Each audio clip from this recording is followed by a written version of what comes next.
Shalom, salam sejahtera bagi Bapak Ibu, Saudara-saudara, anak-anak yang dikasihi oleh Tuhan Yesus Kristus. Jumpa kembali bersama saya Pendeta Eka di dalam renungan firman Tuhan pada hari ini, hari Selasa 11 Oktober 2022. Sukacita dan damai sejahtera dari Tuhan Yesus kiranya menyertai hidup kita sekalian. Puji nama Tuhan. Sampai pada pembacaan firman Tuhan hari ini, yakni kitab Yesaya pasal yang ke-39. Kiranya firman Tuhan memberkati kita sekalian. Baik, sebelum kita akan merenungkan bagian firman Tuhan hari ini, kita akan berdoa. Tuhan Allah Bapa di surga, kami bersyukur atas kasih setia Tuhan yang boleh kami alami setiap hari. Biarlah semuanya ini menjadikan kami semakin mengenal pribadi Tuhan yang layak kami puji, kami sembah, dan kami taati firman-Nya. Karena itu kami mau terus dekat dengan Tuhan. Kami mau terus belajar firman Tuhan. Engkau yang memampukan untuk kami dapat mengerti, memahami apa yang Kau maksudkan dalam kitab suci.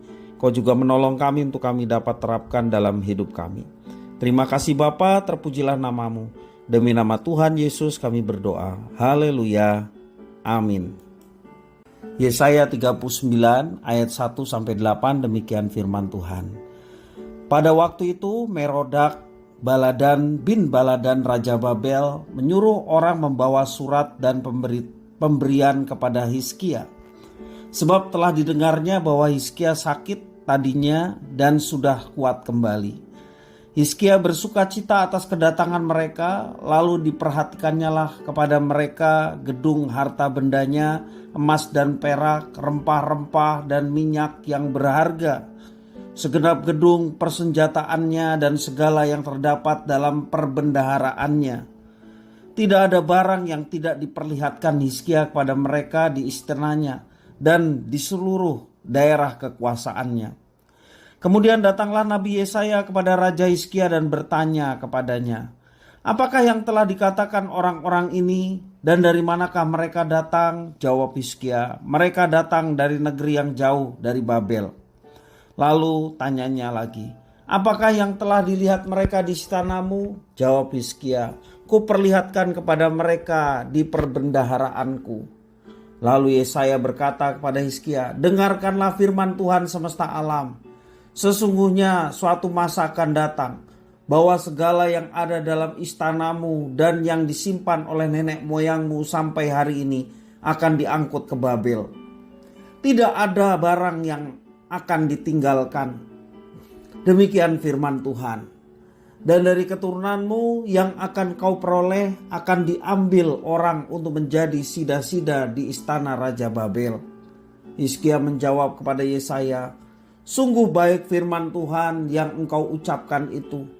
Tetapi pikirnya, asal ada damai dan keamanan seumur hidupku."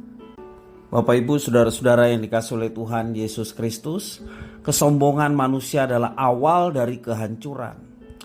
Secara tidak langsung manusia meninggikan dirinya sendiri dan melupakan karya Tuhan dalam keberhasilannya. Ia menganggap bahwa semua keberhasilannya, semua yang dimilikinya, itu semua hasil dari jerih lelahnya dan kekuatannya sendiri. Raja Babel, Merodak Baladan bin Baladan, ayat pertama dikatakan demikian, mengirim utusan untuk menjumpai Hizkia yang tengah sembuh dari sakit. Hizkia merasa senang atas kunjungan tersebut sehingga ia memperlihatkan harta benda dan persenjataan yang dimilikinya. Ketika Nabi Yesaya mendengar apa yang dilakukan Hizkia, ia menubuatkan bahwa semua kekayaan Hizkia akan diambil dan rakyatnya akan dibuang ke Babel.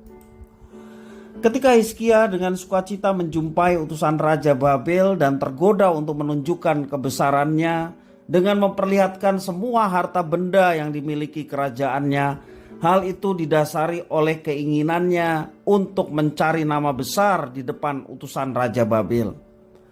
Kerajaan Babel adalah kerajaan besar dan kaya. Fakta itu memancing Hizkia untuk mengagungkan kerajaannya. Hal tersebut dipandang tidak layak di mata Nabi Yesaya. Raja hanya hamba Allah. Hizkia seharusnya mengagungkan Tuhan Allah yang disembahnya atas apa yang dimilikinya. Tanpa Tuhan, Hizkia dan kerajaannya tidak akan berarti.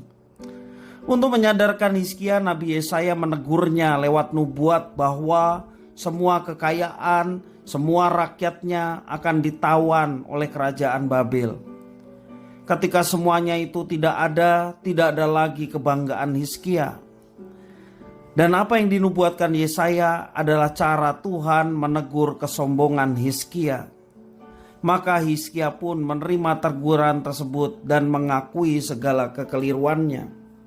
Bapak Ibu, saudara-saudara yang dikasihi oleh Tuhan, segala yang kita miliki, apapun itu, sebagai orang percaya kita menyadari semua sesungguhnya hakikatnya adalah milik Tuhan yang dipercayakan atas kita untuk kita kelola. Segala yang kita miliki adalah karya kasih Tuhan Allah dalam kehidupan kita. Semuanya mempunyai tujuan. Apa tujuannya? Segala sesuatu dari Dia, oleh Dia, kepada Dia, bagi Dialah kemuliaan Allah untuk selama-lamanya. Jadi segala sesuatu bertujuan untuk kemuliaan Allah. Jangan sampai kita mencuri kemuliaan Allah dan menghilangkan perannya dalam setiap kejadian dalam hidup kita, termasuk apa-apa saja yang dipercayakan Tuhan untuk kita kelola. Mari Bapak Ibu Saudara-saudara, akuilah Dia, akuilah kasih-Nya dalam semua keberhasilan yang kita peroleh, dan muliakanlah, agungkanlah Dia senantiasa. Mintalah hikmat Tuhan agar kita tidak jatuh dalam dosa kesombongan.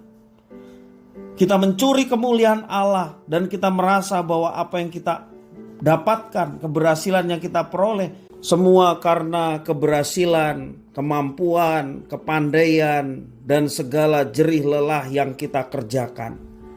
Bapak Ibu Saudara-saudara, jangan kita menjadi sombong atas semua yang kita dapatkan. Semua itu karena anugerah Tuhan. Kalau Tuhan memberkati kita dengan nafas kehidupan, Tuhan memberkati kita dengan kesehatan, sehingga kita dapat mengerjakan banyak hal. Bahkan keberhasilan demi keberhasilan Tuhan izinkan terjadi dalam hidup kita. Mari kita kembalikan segala apa yang kita raih. Semuanya itu karena Tuhan yang telah menyertai dan telah memberkati. Kembalikan setiap puji, hormat, kemuliaan hanya bagi Tuhan yang sudah menuntun dan menyertai, memberkati hidup kita. Sebagai orang percaya, kita mau membangun dalam diri kita bahwa segala sesuatu adalah milik Tuhan. Segala sesuatu miliknya yang dipercayakan kepada kita untuk kita pergunakan dengan penuh tanggung jawab hanya untuk kemuliaan Tuhan. Mari kita tidak menyombongkan diri. Mari kita tetap rendah hati. Biarlah kemuliaan hanya bagi Tuhan dan kita diberikan kehormatan untuk melaksanakan apa yang dirancangkan dalam hidupnya. Percayalah, Tuhan yang menyertai, Tuhan memimpin, Tuhan memberkati dalam setiap langkah kehidupan kita. Barang siapa setia dengan perkara yang kecil, kepadanya akan dipercayakan dengan perkara yang lebih besar. Kalau kita dalam hal kecil saja kita kembalikan kepada kemuliaan Tuhan yang sudah memberkati semuanya itu, maka Tuhan terus akan percayakan dengan perkara-perkara yang lebih dahsyat lagi, sehingga nama Tuhan semakin dimuliakan dalam kehidupan kita. Kiranya firman Tuhan memberkati kita sekalian. Kita berdoa. Tuhan Bapa di sorga, demi nama Tuhan Yesus Kristus kami bersyukur atas firman Tuhan yang mengingatkan kami kembali bahwa segala sesuatu yang kami miliki hakikatnya adalah milik Tuhan yang dipercayakan untuk kami kelola dengan baik dan penuh tanggung jawab.